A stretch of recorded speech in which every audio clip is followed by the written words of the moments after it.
Red Canzian conferma il sostegno alla città della Speranza di Padova. Il ricavato dei concerti che lo storico cantante e bassista dei Puter al Teatro Goldoni di Venezia il 18 dicembre e al Del Monaco di Treviso il 21 sarà devoluto alla Fondazione Città della Speranza per la ricerca sulle leucemie infantili.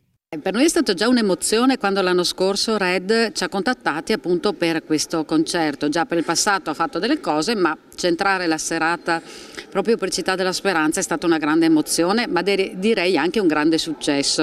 Protagonista di un'intensa carriera di successo, Red Canzian è oggi uno di quei musicisti con una storia personale che lo pone in quel novero di autori ed interpreti al di sopra della mischia. Testimone del tempo, è un concerto evento che ripercorre la storia della musica dagli anni 50 ad oggi. È un viaggio attraverso la musica che mi ha fatto arrivare fin qui, ma è anche la musica che ha fatto da colonna sonora a tantissime persone che hanno la mia età o anche un po' meno. Sono quelle canzoni che qualcuno chiama immortali, qualcuno sempreverdi, comunque sono le canzoni che hanno tracciato un percorso e hanno accompagnato i cambiamenti anche di moda e di mode.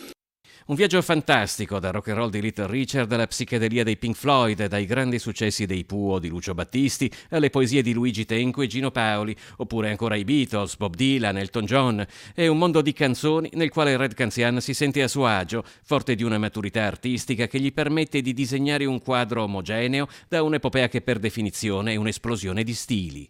C'è qualcosa di diverso in un concerto di beneficenza, anche nello spirito in cui l'artista interpreta i brani rispetto agli altri concerti? Assolutamente sì.